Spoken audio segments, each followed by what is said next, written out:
minhas seguidoras, tudo bem com vocês? Hoje eu vim falar um pouco sobre a infância, esse período tão imaginativo e mágico que uma criança vive. Para falar de infância hoje, a gente tem que lembrar um pouquinho da nossa infância no passado, né? Então a gente tinha uma visão um pouco passada, digamos assim, né? Hoje a gente consegue ver isso, né?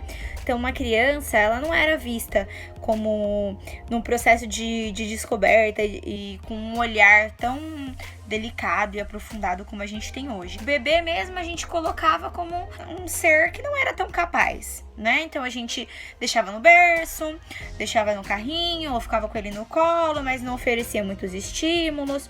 As crianças não precisavam ingressar na escola tão cedo, elas ingressavam um pouco mais tarde. O professor que tinha esse papel do conhecimento, ele que trazia os conteúdos que iam ser trabalhados, né? O momento de brincar da criança era um brincar mais na rua, né? Quem tinha contato com a natureza ainda tinha uma vida um pouco diferente, né? Então conseguia ir testar mais, conseguia aprimorar mais esses conhecimentos, mas nem todos tinham essa oportunidade. E hoje, graças a muitos estudos, há uma nova concepção de infância pra gente. Então hoje a gente entende que a infância é fundamental na vida do indivíduo. É o período da infância, é o nosso período onde o nosso cérebro ele vai ter um desenvolvimento muito grande, maior do que nós teremos durante a nossa vida inteira. Agora a gente vai formar as conexões que servirão para os futuros aprendizados. Então a gente vai fazer a fundação da nossa casa, digamos assim, das nossas conexões cerebrais. Então a gente vai fazer aquele alicerce, ele vai sustentar o conhecimento que vai vir. E a gente já tem um outro olhar, né? Então, um bebê, ele é muito capaz, né? E a gente não precisa mesmo ficar ensinando um bebê, mas a gente precisa ofertar coisas que façam esse bebê ser estimulado e se desenvolver. A gente tem estudos hoje, né, que já apontam que um bebê, ele faz pesquisa. Ele consegue ter uma visão com estatísticas a partir das vivências que ele tem. Então ele vai testando. E se a gente for pensar, esse desenvolvimento de um bebê, ele começa intrauterino, ele já começa dentro do útero da mãe. Então ele já está captando os estímulos externos, ele já está se desenvolvendo e esse desenvolvimento continua após o nascimento. Nesse primeiro ano de vida, a gente consegue ter esse olhar para o quanto que ele vai se desenvolver. Então, hoje, a neurociência já mostra que esse período de 0 a 6 anos é um período muito sensível para o desenvolvimento infantil. E com os estímulos corretos, a gente consegue desenvolver a criança de forma plena e integral, né? Então, a gente vai estar trabalhando com ela não só o desenvolvimento motor ou cognitivo, mas também um desenvolvimento emocional e social, que é muito importante para essa vida futura, né, dessa criança, desse indivíduo. Então, se a gente for olhar desde o bebê, olha esse primeiro ano de vida de uma criança. Então, ela sai do útero da mãe, ela já criou algumas conexões ali. E ela começa a testar esse mundo, né? Ela vai começar. A primeiro momento, ela não consegue ainda nem segurar o próprio pescoço. E com o passar de 12 meses, 15 meses, é uma criança que já tá andando, falando, se alimentando. É uma criança que tem uma coordenação já bem mais evoluída. Então, olha quanto essa criança evoluiu em tão pouco tempo. Um adulto não evolui mais dessa forma, né? Então, como olhar para essa criança de forma correta? Como validar essa infância? Hoje, a gente entende um pouco mais sobre isso, né? Algumas escolas já mudaram até a linha de raciocínio, a forma de pensar. Tem escolas que trabalham com os projetos em cima do interesse da criança, com muita pesquisa, com muito contato com a natureza, que também é de extrema importância para esse desenvolvimento. E a infância em si é um período mágico. É um período onde a criança, tudo para ela é estimulante, tudo ela cria interesse. Então é muito mais fácil ofertar as coisas para ela nesse momento. E as escolas ou as famílias, é importante elas buscarem a forma certa de estimular essa criança, né?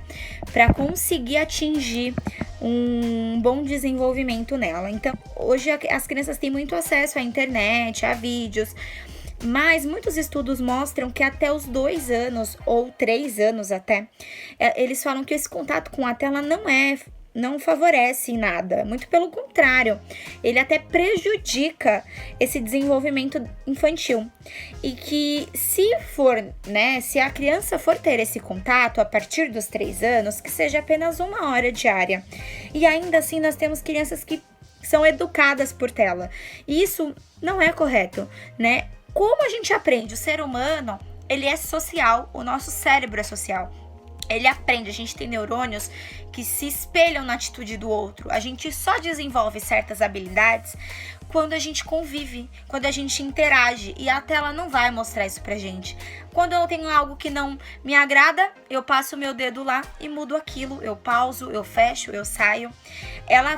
A tela vai obedecer aos meus comandos, mas as pessoas não. Então, como eu vou negociar isso? Como eu vou interagir com o próximo? Eu só vou aprender isso vivendo com essa sociedade. Então, esse tipo de interação, ele precisa ser feito com pessoas, com outros indivíduos, com outras crianças. Se a criança não vai à escola ainda, é importante ela ter essa interação mesmo com um adulto, né? E é importante a gente mostrar para a criança que tem coisas que podem ser feitas e coisas que não podem ser feitas. Os limites precisam estar estabelecidos. Eles são importantes para formar esse caráter, essa construção da identidade que ela está formando na infância. Esses limites são extremamente necessários para isso. O respeito, ensinar também a questão da socioemocional. Então, nomear sentimentos, explicar para a criança o que ela sente. Essas são habilidades que ela precisa aprender. E ela tem que vivenciar o não, a frustração, como ela vai lidar com o sentimento que ela não tem. Ou como ela vai aprender a gerenciar esse sentimento se quando ele aparece, a mãe resolve para ela. Então não, a mãe ou o pai, né? Eu coloquei mãe, mas na verdade o adulto resolve para ela. Elas precisam ter essa autonomia. Então essa palavra autonomia hoje é uma palavra muito utilizada. E ter autonomia é uma habilidade também que a gente vai ensinar essa criança. E não é só ela ir lá ter autonomia, não é só ela ir lá pegar o celular e abrir no jogo que ela gosta ou no vídeo que ela gosta, não. A autonomia vai muito além disso. Então, a gente vai ter outros momentos para falar especificamente só de autonomia, né? Hoje eu quero dar uma englobada um pouco nessa infância, mas a gente precisa entender que esse período da infância não é o período para ela aprender a ler, não é o período para ela ficar nas telas, não é o período para eu terceirizar a minha função de família e escola. Não é esse o momento. Esse é um momento de dedicação total com essa criança. Então é respeitar ela, respeitar a infância, respeitar o momento que ela está. Ela tem a vida inteira para aprender a ler.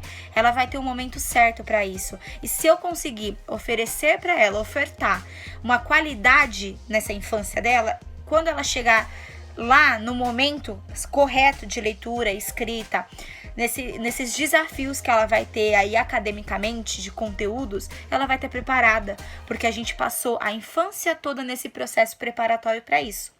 Eu não fiquei antecipando etapas, eu não pulei etapas também, porque, né, também é prejudicial. Eu ofereci o que era necessário. E assim eu vou providenciar para essa criança um ambiente favorável para as aprendizagens futuras. Então vamos ter um olhar um pouquinho diferente aí sobre as crianças, né? Elas são capazes, elas são potentes e elas precisam ser protagonistas da vida delas, da aprendizagem. Elas precisam construir essa aprendizagem. Nós precisamos ofertar materiais, ofertar condições que preparem a criança para atingir esses objetivos, para que ela consiga construir essa identidade. Esse é o nosso papel, tá bom? Muito obrigada e até o próximo.